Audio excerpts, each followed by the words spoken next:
कुछ छात्रों द्वारा बोर्ड परीक्षा के दृष्टि से महत्वपूर्ण प्रश्नों का उत्तर पूछा गया है। तो उन प्रश्नों का उत्तर इस वीडियो के माध्यम से मैं भेज रहा हूँ। इसको ध्यानपूर्वक हम लोग देखेंगे। इसमें प्रश्न था कि फिटिग अवक्रिया क्या है। देखिए, इस प्रकार की 3 प्रकार की अवक्रियाएँ होती हैं। एक वुड्ज अवक्रिया, एक फिटिग अवक्रिया, एक वुड्ज फिटिग अवक्रिया। तो फिटिग अवक्रिया में जब हाइलोबेंजीन की अवक्रिया ईथर की उपस्थिति में सोडियम से कराई जाती है, सोडियम से कराई जाती है तो डाइफेनिल प्राप्त होता है। इसे फिटिग अवक्रिया कहते हैं। अगर यहीं पर हाइलोबेंजीन की जगह हम लोग हाइलो एल्केन ले लें तो उस अवक्रिया को हम लोग कहते हैं वुड्ज अवक्रिया। तो यहाँ पर डाइफेनिल प्राप्त होता है, वहाँ पर एल्केन प्राप्त होता है। तो फिटिग अवक्रिया में क्या बताया गया कि जब हाइलोबेंजीन की अवक्रिया ईथर की उपस्थिति में सोडियम से कराई जाती है तो डाइफेनिल प्राप्त होता है। इसे फिटिग अवक्रिया कहते हैं। अब हाइलोबेंजीन का मतलब क्लोरोबेंजीन, ब्रोमोबेंजीन, आयोडोबेंजीन कुछ भी ले सकते हैं। तो यहाँ पर हम लोग यहाँ पर क्लोरोबेंजीन ले रहे हैं। अब देखिए, क्लोरोबेंजीन को हम ऐसे लिख सकते हैं, क्लोरोबेंजीन, इसकी अवक्रिया सोडियम से कराएंगे। ये ध्यान रखिएगा, जैसे चाहे फिटिग अवक्रिया हो चाहे वुड्ज अवक्रिया हो, उसमें अगर हाइलोबेंजीन ले रहे हैं तो इसके 2 अणु लेने पड़ेंगे, और अगर हाइलो एल्केन ले रहे हैं वुड्ज अवक्रिया में तो वहाँ भी 2 अणु उसका लेना पड़ता है। तो यहाँ पर हाइलोबेंजीन के 2 अणु यहाँ पर लेंगे। यहाँ हाइलोबेंजीन में उदाहरण ले रहे हैं क्लोरोबेंजीन का। तो क्लोरोबेंजीन का एक अणु ये हो गया, दूसरा अणु हम ऐसे ले सकते हैं, यहाँ पर ऐसे बना सकते हैं। देखिए, क्लोरोबेंजीन ये हो गया, इसके 2 अणु हो गए। यहाँ अगर 2 सोडियम का परमाणु ले लिया जाए तो यहाँ पर 2 सोडियम क्लोराइड आपका बन जाएगा, 2NaCl यहाँ से निकल जाएगा और दोनों बेंजीन रिंग आपस में जुड़ जाएंगे, जिसको हम डाइफेनिल के नाम से जानते हैं। ये बन जाएगा आपका डाइफेनिल।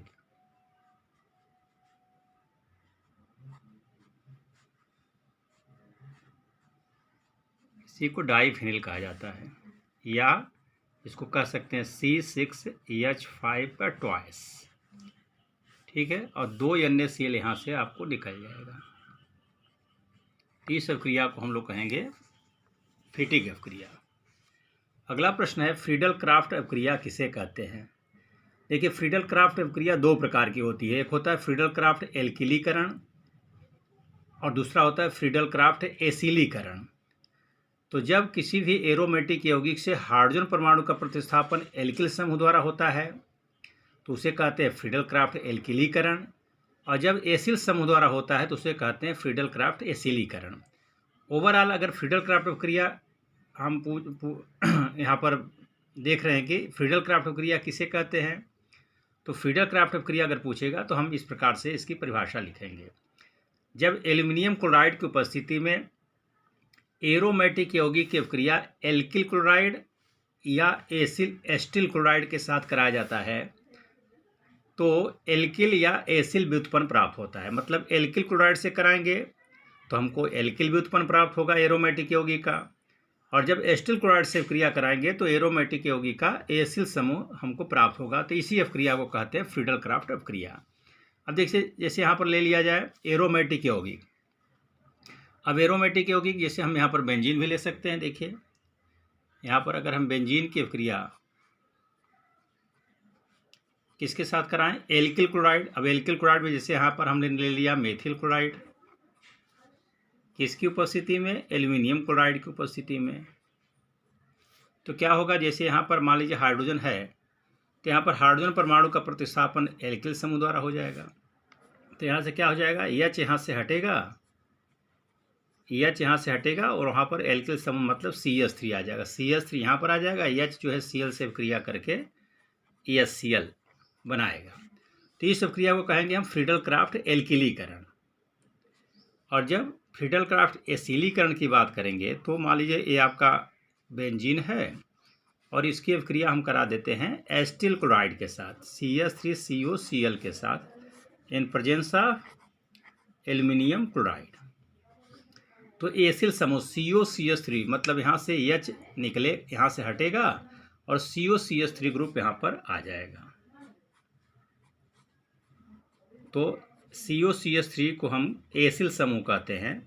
तो यहाँ पर COCH3 आ जाएगा और जो H निकलेगा Cl से अभिक्रिया करके HCl बनाएगा। तो इस अभिक्रिया को कहेंगे हम फ्रीडल क्राफ्ट एसिलीकरण और इसको कहेंगे फ्रीडल क्राफ्ट एल्किलीकरण। देखिए हाइड्रोजन परमाणु का प्रतिस्थापन एल्किल समूह द्वारा, यहाँ पर हाइड्रोजन परमाणु का प्रतिस्थापन एसिल समूह द्वारा होगा, तो इसको कहेंगे फ्रीडल क्राफ्ट एसिलीकरण और दोनों को मिलाकर हम कहते हैं फ्रीडल क्राफ्ट अभिक्रिया।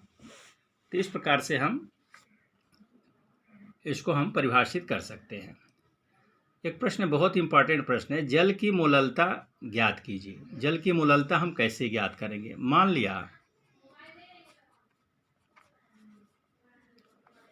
लिया 1 लीटर जल है, ठीक है।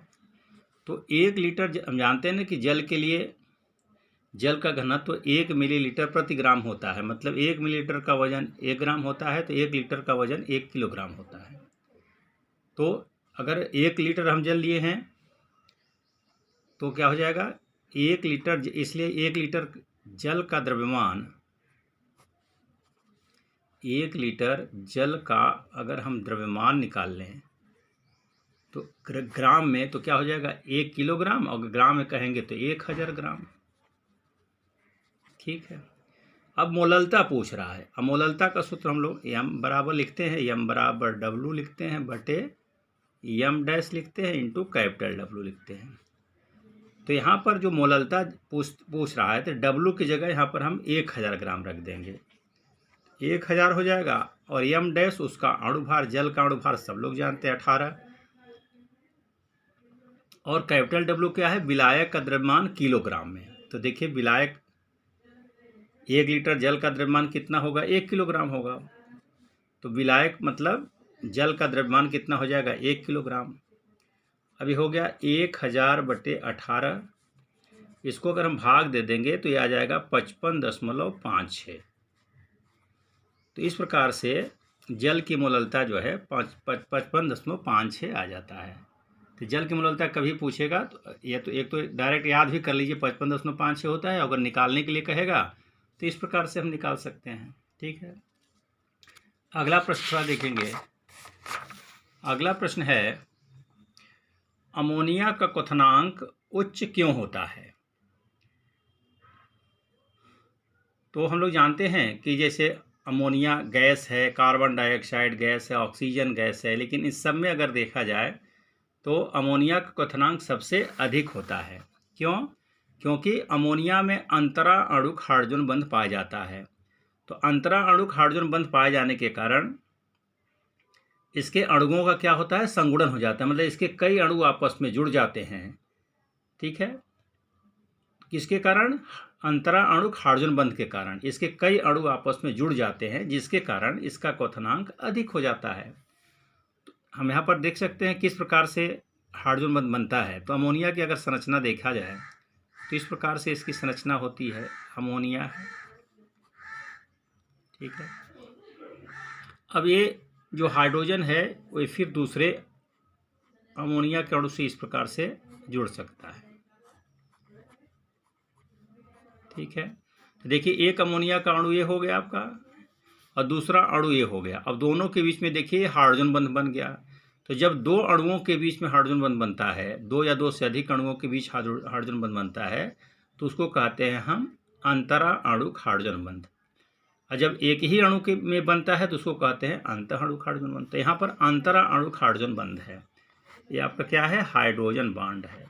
तो इसी हाइड्रोजन बॉन्ड के कारण इसके कई अणु, जैसे यहाँ पर 2 ही अणु दिखाया गया है, और भी यहाँ पर हाइड्रोजन बंध यहाँ पर दिखा सकते हैं। जैसे मान लीजिए तीसरे अणु को अगर जोड़ना चाहें तो फिर ऐसे आप हम जोड़ सकते हैं, ठीक है।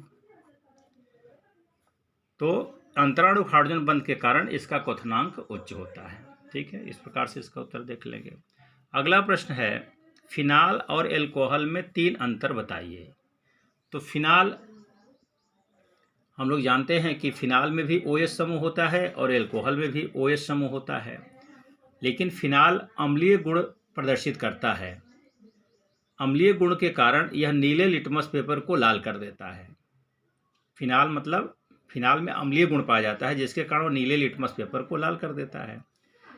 और एल्कोहल का जो है लिटमस पेपर पर कोई प्रभाव नहीं पड़ता। तो एक अंतर ये हो सकता है। दूसरा अंतर है कि ये एरोमेटिक यौगिक होते हैं। फिनाल जो होते हैं वो एरोमेटिक यौगिक होते हैं। क्यों?